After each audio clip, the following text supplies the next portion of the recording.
Heute mit Premiere. Ich kenne euch doch. Ich habe eine Säge, da ist hier ein Sägeblatt, das sägt. Moment. Nee, das passt nicht. Das passt nicht. Hier wie ein Stück Beton. Ach Gott, was ist denn hier los? Das kann ja nicht sein. Hallo Werkzeugfans, willkommen bei GoTools TV. Mein Name ist Sebastian und heute geht es um Handkreissägen in der absoluten Einstiegsklasse. Wir haben hier Handkreissägen von rund 60 € bis 130 €. Und hier ist es heute so, dass es zwei ganz klare Gewinner gibt, das wirst du nachher sehen, die eine absolute Kaufempfehlung sind. Welcher es ist, werden wir nachher zusammen erarbeiten. Ich bin auch sehr gespannt auf deine Meinung.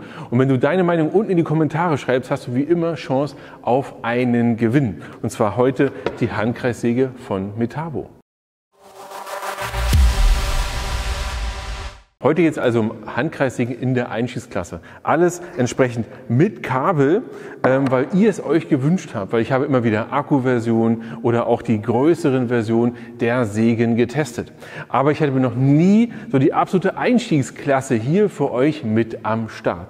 Und ich möchte für euch heute mal rausarbeiten, welches Gerät hier das Beste ist. Ich konnte mich nicht ganz entscheiden zwischen zwei verschiedenen. Welche beide es sind, wirst du nachher sehen. Und übrigens, ich habe vor kurzem ein Video gemacht hier zu diesen Geräten oder zu dieser Geräteklasse. 68 mm Schnitttiefe, deswegen heißt das Gerät auch 68 GC. Hier entsprechend mit Akku das Ganze. Wenn du dich dafür interessierst, das Video habe ich vor kurzem gemacht, verlinke ich dir aber nochmal hier oben. Und was wir hier sehen, ist schon Folgendes. Wir haben hier schon das Ganze nach Preis sortiert, aber vielleicht fangen wir damit doch einfach gleich an. Und natürlich findet ihr wie immer den ehrlichen Preisvergleich unten in der Videobeschreibung. Schaut da einfach mal vorbei, da findet ihr entsprechend wie immer natürlich ein gutes Angebot. Und wo sind wir denn hier eigentlich? Wir sind hier bei Einhell im Bereich bei rund 70 €. Hier bei Bosch Grün, ja, also Bosch DIY, und bei Ryobi seid ihr rund bei 90 €. Bei Metabo und Bosch bei rund 110 € und bei Dewald seid ihr bei rund 130 €. Und soll ich euch was sagen? Ich mache diese Videos enorm gern, so im Allgemeinen. Aber gerade solche Videos mache ich enorm gern. Denn wir haben hier ja 2, 4, 6 Geräte auf dem Tisch. Und übrigens wollte ich auch Makita mit dabei haben. Aber ich warte jetzt seit über 2 Wochen auf das Makita-Gerät, was ich irgendwo so hier in der Mitte preislich ansiedeln würde. Und es war einfach nicht da. Wahrscheinlich kommt es genau morgen. Es geschehen noch Zeichen und Wunder und ich habe jetzt endlich die Makita nachgeliefert bekommen, und zwar die HS6601. Aber jetzt, ich konnte es nicht mehr warten, ich wollte das Video drehen und so ist es halt. Übrigens, apropos Video drehen, falls dich wunderst, ja, wir haben hier noch etwas Hall im Raum, wir tun demnächst etwas dagegen, aber das dauert noch ein paar Tage. Und deswegen haben wir hier auch den schwarzen Hintergrund übrigens, weil wir einfach noch nicht weit genug sind. Wir bauen hier jeden Tag für euch an dem Studio, aber es dauert noch ein paar Tage. Aber worum es eigentlich geht, ist Folgendes. Wir haben hier ja ein paar Kappsägen auf dem Tisch. Kappsägen sage ich schon. Wir haben hier ein paar Handkreissägen auf dem Tisch.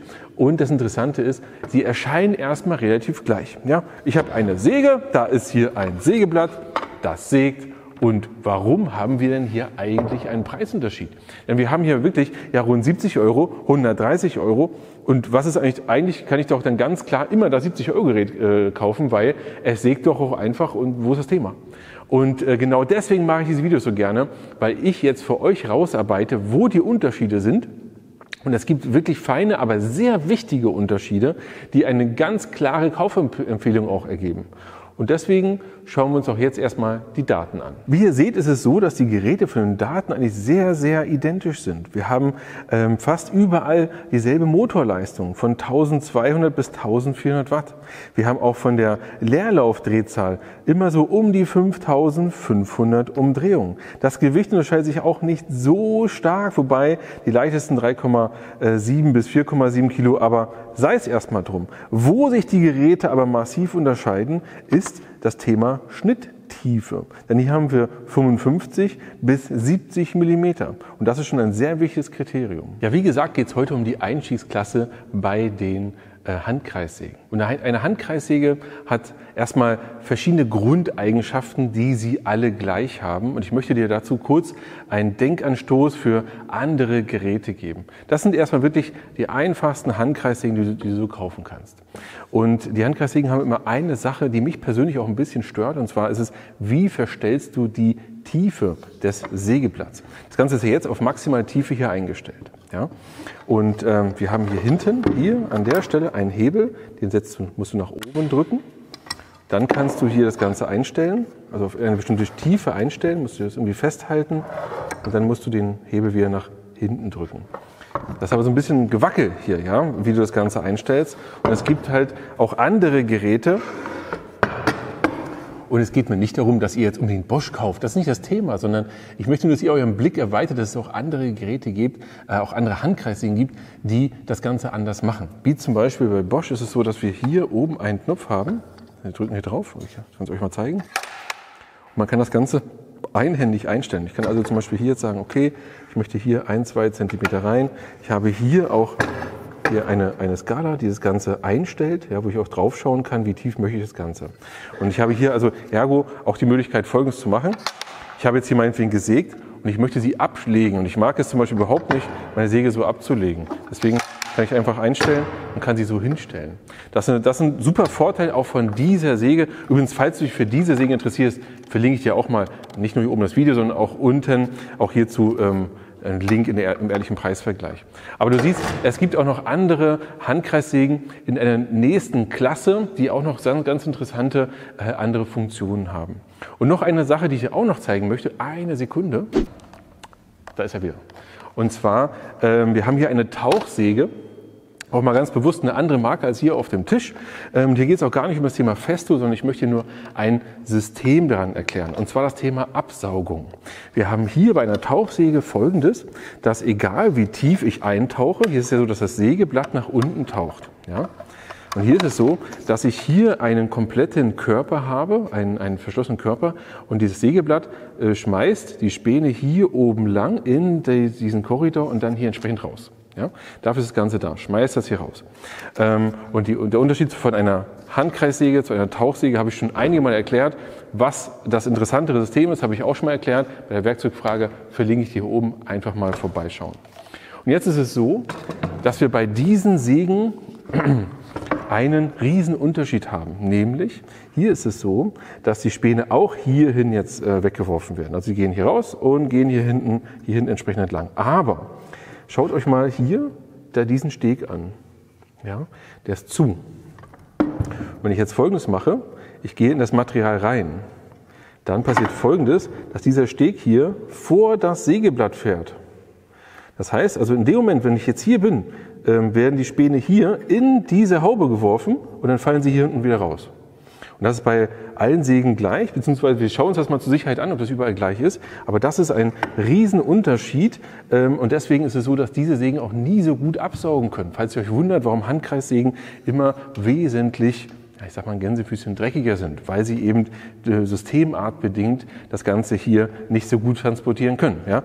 Weil man sagt immer Pendelhaubensägen. Pendelsägen? Das ist ja egal, Handkreissägen. Ja? Aber hier haben wir eine Pendelhaube, die entsprechend immer aus Sicherheitsgründen auch zurückfährt. Jetzt schauen wir uns mal alle 4 Geräte an und auch entsprechend die Unterschiede. Und ich werde euch jedes Mal nochmal darauf hinweisen, was ist denn anders an den verschiedenen Geräten. Und natürlich fangen wir hier bei Einhell an. Wir gehen von günstig zu, ja, teuer ist jetzt Quatsch, also zu weniger günstig vielleicht.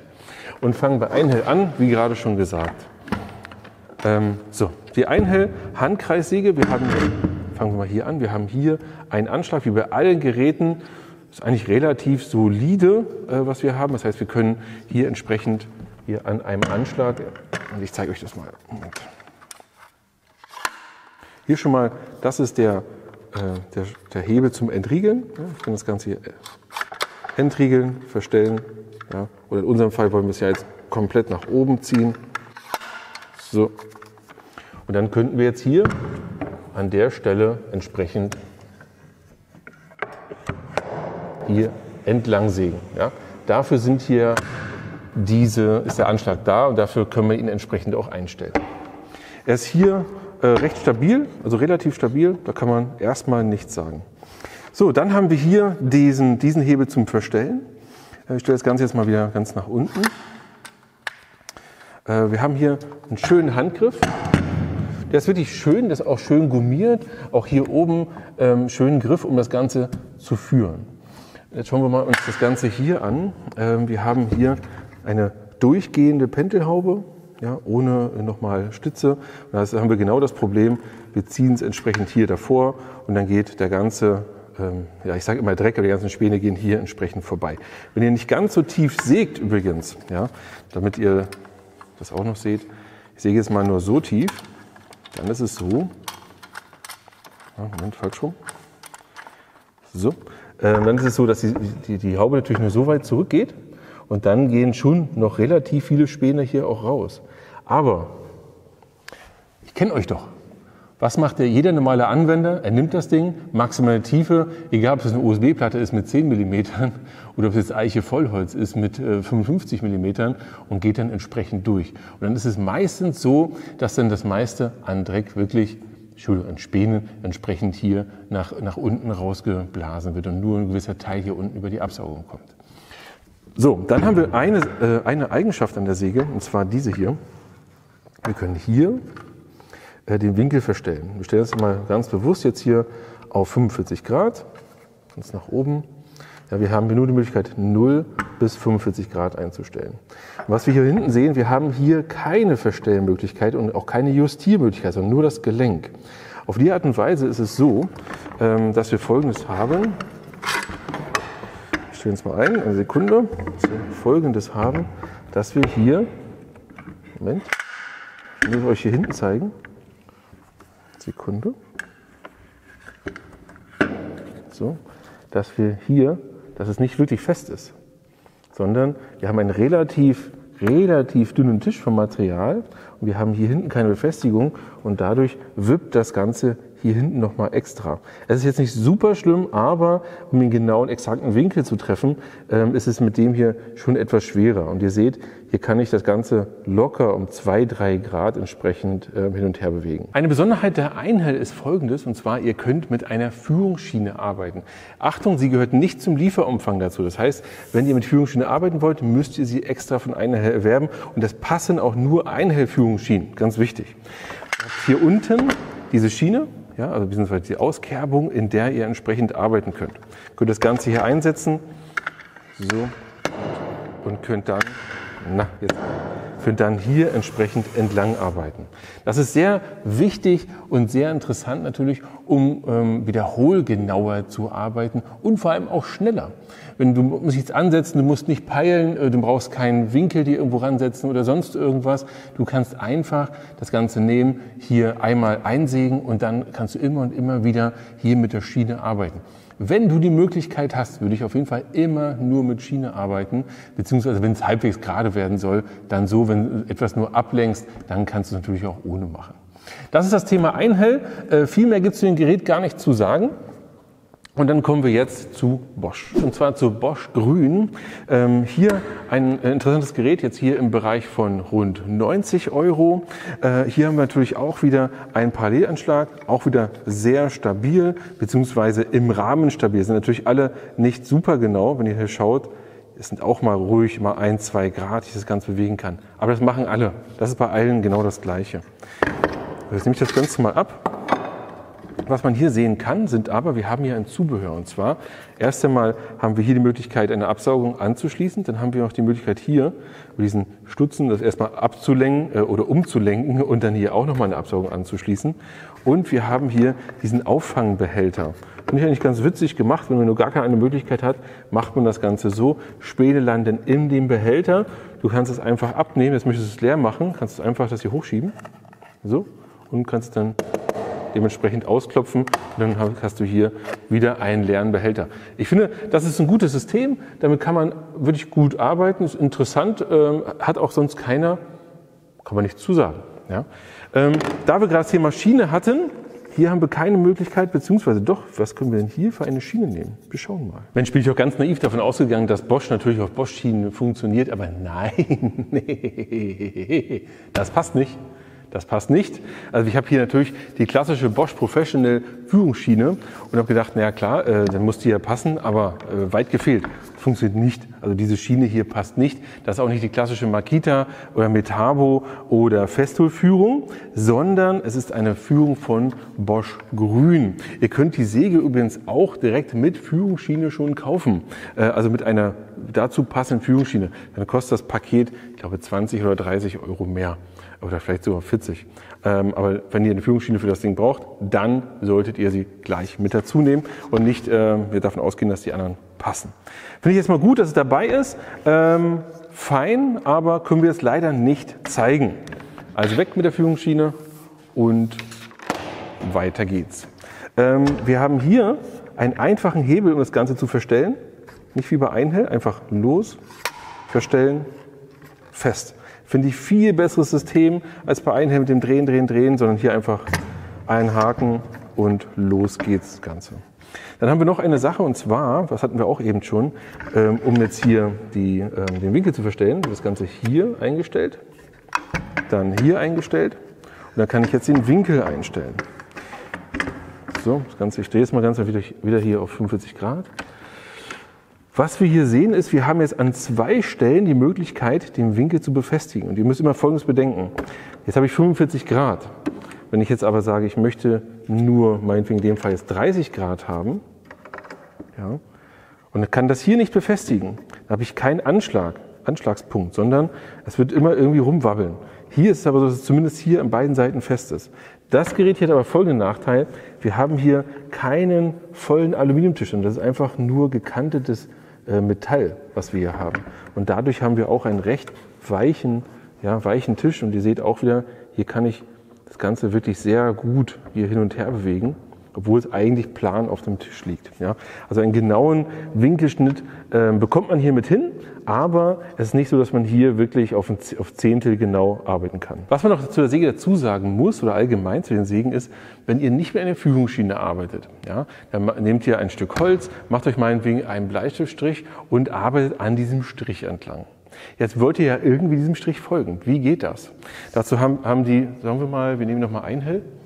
Dazu haben wir hier bei Einhell hier die Markierung, ja, bei 0 Grad müssen wir hier entsprechend entlang schneiden. Also das ist die Führung an der Stelle. So, fein. Hier bei der Bosch haben wir die Möglichkeit, diese Libelle hier nach vorne zu klappen und sehen dann hier ganz genau, können hier am Strich viel besser entlang gleiten. Ich finde das eigentlich sehr angenehm und sehr gut gelöst, auch wenn es nur ein Kunststoffteil ist, was vielleicht noch nicht so lange überlegt, aber es ist eigentlich eine ganz gute Lösung. Ja. Ansonsten auch hier sehr schöner Griff, sehr schöner Handgriff, ist gute Säge, ja, kann mit Sägen fein. Heute mit Premiere. Und zwar das allererste Mal, glaube ich, dass wir Ryobi auf diesem Kanal haben. Weil ich bin wirklich hingegangen und habe gesagt, ich suche alle Handkreissägen so im Bereich unter 150 €, die ich so finde. Es gibt vielleicht noch mehr. Und falls du eine vermisst, schreib es bitte unten in die Kommentare, würde mich sehr interessieren. Weil das sind so alle, die ich jetzt so als relevant betrachtet habe. Aber vielleicht habe ich da auch einen falschen Blick drauf. Was aber ganz wichtig ist, sowohl Ryobi als auch die grüne Bosch und Einhell haben alle eine Schnitttiefe von 55 mm. Ja, das ist nochmal ganz wichtig, wenn wir gleich zu den anderen Geräten kommen. Auch hier haben wir einen schönen Handgriff, einen nicht gummierten Griff für die zweite Hand. Was ich nicht schön finde, ist, dass wir hier sehr starke, also es ist nicht schön gearbeitet. Es sind überall Ecken und Kanten, die ich hier entsprechend auch in der Hand habe und die auf jeden Fall dann irgendwann hier auch dreckig werden und nicht so schön anzufassen sind. Also die Qualität der anderen Geräte war auf jeden Fall dort von der Verarbeitung besser. Hier haben wir auch wieder unseren Anschlag, hier wesentlich wackeliger, ja, weil er nur an einer Stelle befestigt ist und hier nicht so gut geführt ist, ja, als Gerät. Dann können wir das Ganze hier schon mal rausnehmen. Dann haben wir hier eine schöne Sache und zwar, wir können hier das Ganze lösen, haben also keinen Sterngriff, sondern bringen es auf irgendeine Gradzahl und befestigen wir das. Finde ich interessant gelöst, aber ja, hier haben wir keine Möglichkeit, das Ganze einzustellen, sodass wir hier auch, seht ihr, ach Gott, was ist denn hier los? Schaut mal, was ist denn hier los? Ja, das ist genau das Problem, wenn wir hier keine Befestigung haben, dass wir hier so viel Spiel in dem Ganzen haben. Ja, das ist wirklich nicht schön. Wir haben hier uns auch einen sehr, sehr einfachen Tisch. Einfaches Metall und der auch in sich relativ instabil ist. Dann nehmen wir das hier mal wieder zurück. So, nach unten. Um das Ganze einzustellen, hier haben wir auch hier hinten wieder einen Griff. So, können hier Tiefe einstellen und dann haben wir es auch schon fertig. Wie ihr seht, gibt es keine Möglichkeit für die Schiene und viel mehr gibt es zu dem Gerät auch eigentlich gar nicht zu sagen. Kommen wir jetzt zur Metabo und auch wieder 55 mm Schnitttiefe. Auch hier haben wir wieder den Parallelanschlag. Auch hier ist jetzt nicht der stabilste, aber schon vielleicht ein Tick stabiler als bei den anderen, aber am Ende auch kein Präzisionselement. Hier übrigens dasselbe Absaugungsproblem. Ich muss euch noch was zeigen, ganz wichtig. Ich muss euch noch was zeigen. Und zwar hier bei Bosch Grün ist es so, dass hier wir einen Schlitz drin haben. Der ist nicht zur Belüftung da, sondern der ist dafür da, dass wenn ihr verfolgt einfach mal, der ist ja hier knapp, da wo mein Finger ist. Ich mache weiter. Das heißt, wenn ich ganz reingehe, ist hier der Schlitz. Dadurch ist es so, dass wenn hier Späne eingeworfen werden, diese entsprechend hier durch die Absaugung gehen. Das ist eine ganz gute Lösung. Wie effizient und wie gut das funktioniert, kann ich jetzt gar nicht sagen, aber zumindest wird es auf jeden Fall einen Vorteil bringen gegenüber den geschlossenen Systemen. Alle anderen waren bis jetzt geschlossen. Auch Metabo hier, wie ihr seht, ist komplett geschlossen. Wenn wir hier gerade gucken, können wir mal weiterschauen. Hier auch wieder ein Hebel, um hier die Tiefe einzustellen. Ja, finde ich super. Ich mag diesen Hebel im Verhältnis zur Einheit auf jeden Fall lieber. Wenn ihr mich fragt, was ich lieber mag, auf jeden Fall die 68 GC, wo ich nur auf den Knopf drücke. Ja, das ist natürlich das interessantere System, das bessere System. Aber wir sind hier heute beim Preis-Leistungsbereich und da muss ich halt sagen, ist der Hebel schon das Mittel der Wahl. Hier sehen wir etwas und zwar haben wir hier die Möglichkeit, auch den Winkel entsprechend einzustellen. Und schaut mal hier, ich kann hier das Ganze lösen und hier jetzt meinen Winkel einstellen. Interessant ist Folgendes, ich habe hier die Möglichkeit, wirklich auch nochmal weiter als 45 Grad zu schneiden. Mal hier, so. Und dann kann ich hier runterdrücken und ich komme nochmal einen Tick weiter und kann dementsprechend, dann nochmal einen noch etwas höheren Winkel nehmen. Finde ich eine schöne Lösung. Jetzt schauen wir noch mal hier hin, dass wir das mal in einem bestimmten Winkel vor 45 Grad festmachen. Und ihr seht hier, wir haben einen viel massiveren Tisch, ja, der hier entsprechend gegossen ist und der hier noch entsprechende Verstrebung hat. Und hier haben wir nicht die Möglichkeit, so hier, ich versuche es mal, hier bewegt sich nichts, also gar nichts, schaut mal. Das kann ja nicht sein. Das geht doch gar nicht. Gar nicht bewegen. Ja, hier geht es ein bisschen, weil wir jetzt hier massiv Druck ausüben. Aber im Verhältnis zum Ryobi ist das hier wie ein Stück Beton. Also das ist schon echt gut gelöst hier. Und man sieht die Qualität dieses guten Tisches, das ist schon erstaunlich, also wirklich erstaunlich, auch vor allem in diesem Preisbereich. Denn wir sind hier ja im Preisbereich von 110 €, muss man bedenken, hier waren wir im Preisbereich so bei 90 €, wenn ich mich richtig erinnere, hier 20 € mehr und bekommt entsprechend auch einen viel, viel besseren Tisch. Apropos Tisch, wir haben hier die Möglichkeit der Führungsschiene. Ja, hier entsprechend eine Führungsschiene zu benutzen. Am besten zeige ich euch das gleich mal. Wir nehmen jetzt mal die Metabo-Führungsschiene und legen das Ganze auf. So. Und können schon hier entsprechend mit einer Führungsschiene arbeiten. Super System, habe ich schon so oft erklärt, warum das bessere System ist. Funktioniert super. Jetzt stellen wir das Ganze mal wieder zurück. So. Ansonsten seht ihr auch hier, schöner Griff, sehr gut verarbeitet überall. Auch hier schöner Zusatzhandgriff, gummiert, da steht nichts über, da hast du wirklich gute Qualität. Ja, da kann man überhaupt nichts sagen zum Gerät, beziehungsweise überhaupt nichts Negatives sagen und vor allem nicht für den Preis. Jetzt schauen wir mal zu Bosch. Und bei Bosch ist es so, oder bei Bosch Professional, wir haben ja die absolute Einstiegsklasse der Handkreissägen im Bereich Bosch Professional.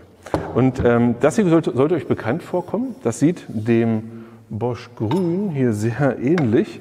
wenn nicht sogar fast gleich, aber es ist nicht genau dasselbe. Wir haben hier einen recht breiten Anschlag, das ist schon sehr gut oder sehr lang, um entsprechend besser hantieren zu können, weil schaut mal hier, wenn er kürzer ist, dann habt ihr natürlich eher die Chance zu kippeln, also am Material zu kippeln. Hier ein bisschen länger und schauen wir mal hier, ja, auch er bewegt sich hier entsprechend leicht, oder zumindest ein wenig. Kippelt auch er. Wir haben hier aber einen großen Vorteil bei der Säge und zwar haben wir hier für 110 € für denselben Preis wie bei der Metabo haben wir hier 70 mm Schnitttiefe.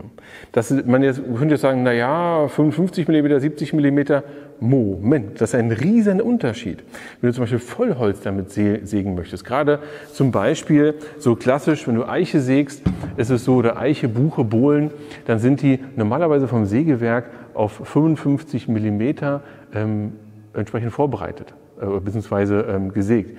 Die sind manchmal auch 56 oder 57 mm dick. Das bekommst du dann entsprechend nicht durch. Erst recht nicht mit Führungsschiene, wie jetzt bei Metabo, da würdest du es entsprechend nicht durchbekommen. Hier mit 70 mm bekommst du sowas auf jeden Fall immer durch. Und auch gerade, wenn du jetzt mal eine dickere Bohle hast oder wenn du jetzt mal ein Kantholz damit ablenken möchtest, dann bist du hier bei der Bosch mit 77 mm auf jeden Fall ein gutes Stück voran. Auch hier hast du Folgendes, du hast hier auch die Möglichkeit, Nummer 1 und Nummer 2, das Ganze zu lösen, ja, auch hier entsprechend zu befestigen und hier auch. Und dann hast du hier auch eine sehr, und ich zeige es mal hier wieder, eine sehr feste Verbindung. Noch hier siehst du, hier bewegt sich nichts, gar nichts. Aber wir haben hier nicht einen ganz so guten Tisch wie bei Metabo. Ja? Es ist auch nur gekantetes Blech oder gekantetes Metall in dem Sinne und das ist nicht ganz so stabil. Auch hier, wenn wir es mal hier an den Rand ran tun, Moment. Ja, es ist schon sehr stabil eigentlich. Hätte ich ihm jetzt gar nicht zugetraut, das ist wirklich gut. Also im Verhältnis zu den anderen ist es etwas besser als die günstigen Geräte, aber schlechter als Metabo auf jeden Fall vom Tisch. Das Gerät aber welchen Gerät, was? Mann, Leute. Der Gerät wird nie müde. Heute ist der Gerät etwas nicht ganz so gut drauf, weil hier sind 30 Grad. Aber ich zeige euch nochmal Folgendes. Das Gerät hat einen riesen Vorteil.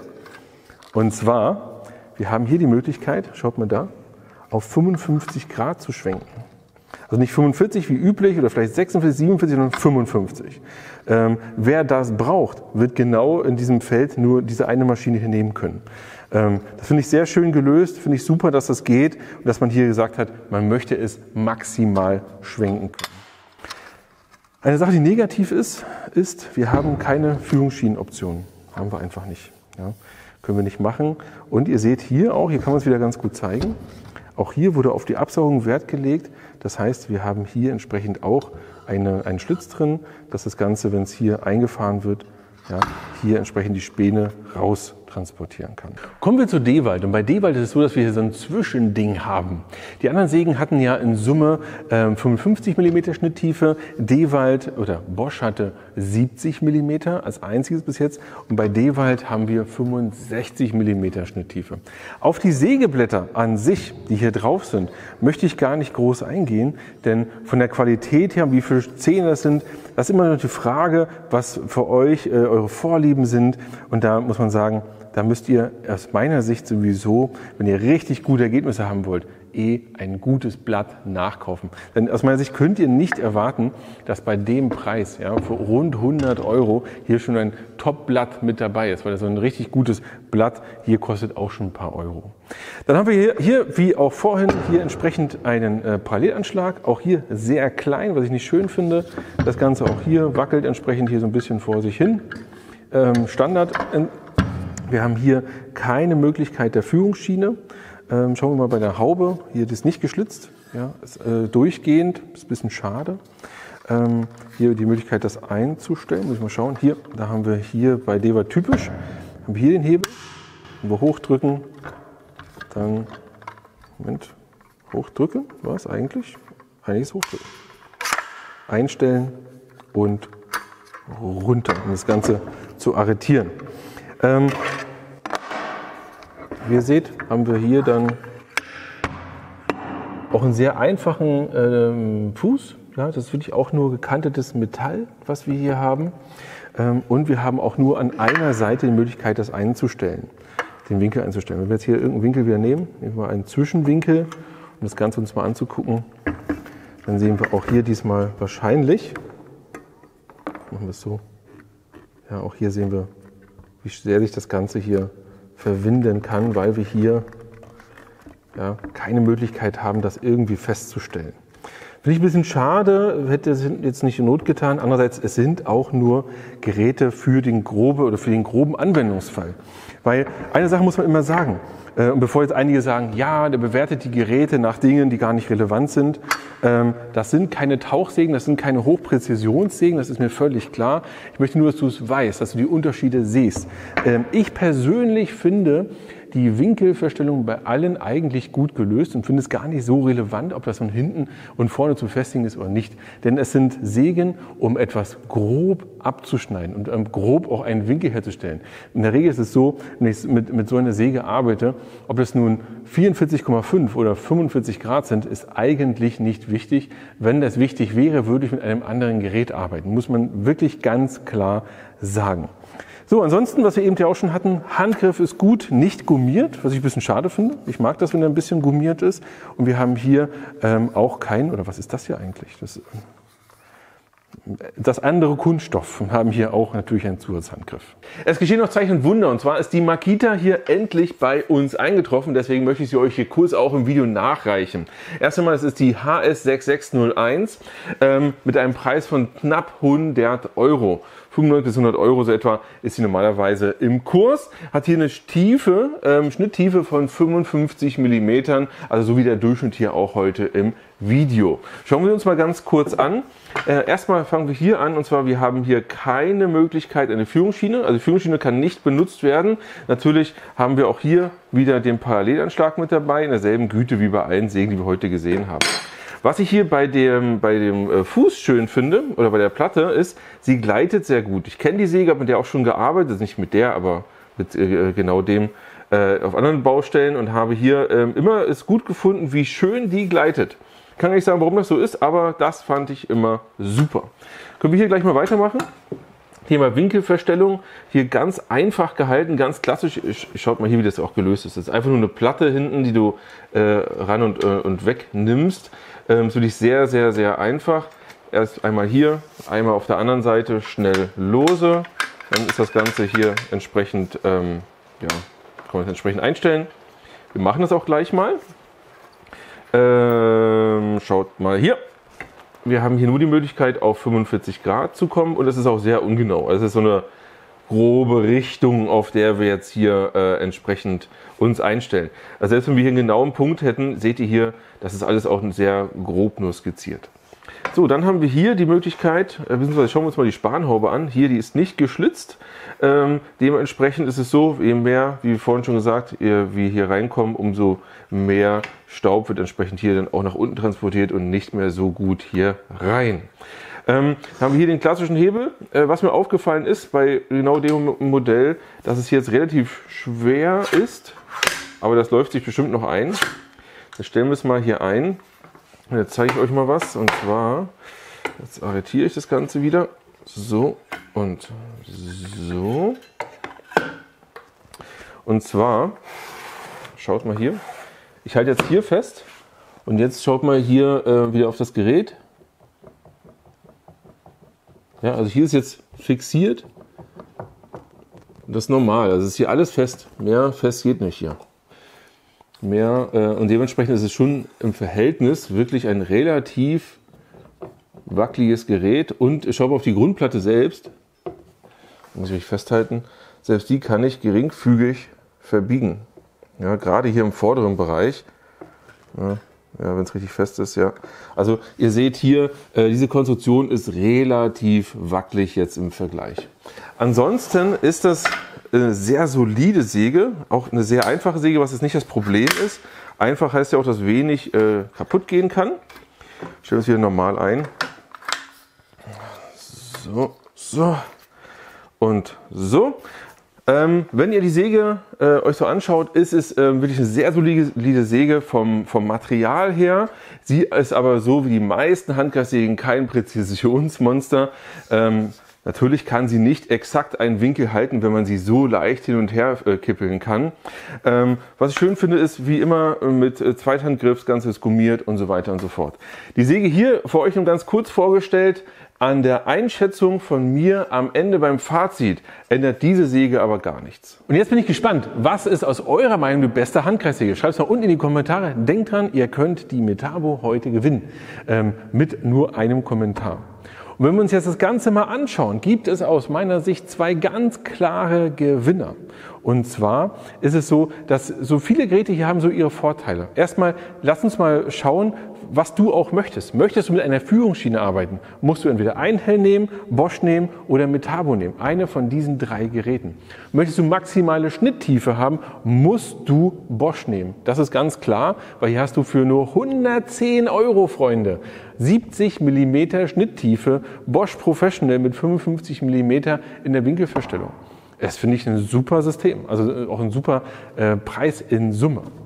Ja, aus meiner Sicht ist ganz klar hier Ryobi raus, weil wenn du das im Vergleich zu den anderen Geräten auch in der Preisklasse siehst, sind die anderen beiden dementsprechend weiter vor und haben entsprechend ihre Vorteile. Wenn du mich persönlich fragst, gibt es aus meiner Sicht, wie vorhin schon gesagt, nur zwei Möglichkeiten, sich zu entscheiden. Nummer 1, entweder du nimmst hier die Bosch, die Handkreissäge, Entschuldigung, von Metabo, die Handkreissäge, aus folgendem Grund. Du hast hier zwar nur 55 mm Tiefe, aber du hast einen sehr guten Tisch. Du hast die Möglichkeit, mit der Führungsschiene zu arbeiten und hast in Summe ein sehr rundes Gerät für 110 €. Das ist Option 1. Option 2, jetzt haben wir aber wirklich Bosch und zwar aus folgendem Grund. Auch hier ein solides Gerät, sehr leistungsstark, wie du vorhin bei den technischen Daten schon gesehen hast, und hat 70 mm Schnitttiefe. Wenn man jetzt Folgendes bedenkt, wir haben hier 110 € Geräte gegenüber 90 € Geräten, dann ist der geringe Aufpreis ist auf jeden Fall wert, sich diese Geräte hier eher anzuschauen oder eher in diese Richtung zu gehen. Wohingegen wir hier bei Einhell, wenn du ein absoluter Preisfuchs bist, dann natürlich kannst du dir die Einhell anschauen und es wirklich auf das günstigste Gerät ankommt. Aber aus meiner Sicht würde ich ganz klar überlegen, ob du nicht sagst, okay, bevor ich jetzt rund 70 € nehme, zahle ich nochmal 40 € obendrauf, habe hier auch eine Führungsschiene oder die Möglichkeit, mit einer Führungsschiene zu arbeiten. Und in beiden Systemen musst du sie ja noch dazu kaufen, hast aber den stabileren Tisch und das in Summe stabilere Gerät. Das ist meine persönliche Meinung. Ich bin sehr gespannt, was ihr sagt. Schreibt es mir unten in die Kommentare, ob ihr einen der anderen drei Geräte hier als Favorit seht. Und falls du mich fragst, warum ich nicht getestet habe, normalerweise teste ich die Geräte ja auch, aus einem ganz einfachen Grund. Ihr sagt immer wieder, nimm doch das gleiche Blatt. Kann ich hier aber nicht, weil die Blätter sich so stark hier unterscheiden, dass ich nicht dasselbe Blatt auf jedes Gerät hier rauf tun kann. Und die Güte des Blatts unterscheidet sich oder ist sehr entscheidend für die Qualität des Schnitts und auch für das, was du siehst, wie gut oder wie es sich anfühlt. Dementsprechend ist es so, dass es hier wenig Sinn gemacht hat. Denn sägen tun sie alle. Und noch übrigens ein Hinweis, das fällt mir gerade noch ein. Und zwar, denkt dran, wir haben hier kabelgebundene Geräte. Egal in welchem Akkusystem du bist, du kannst dich trotzdem für ein beliebiges dieser Geräte hier entscheiden, weil du entsprechend natürlich mit einem Kabel dann völlig unabhängig bist von einer Marke. Jetzt aber, ich bin sehr gespannt auf eure Kommentare, ran ans Werkzeug und bis zum nächsten Mal.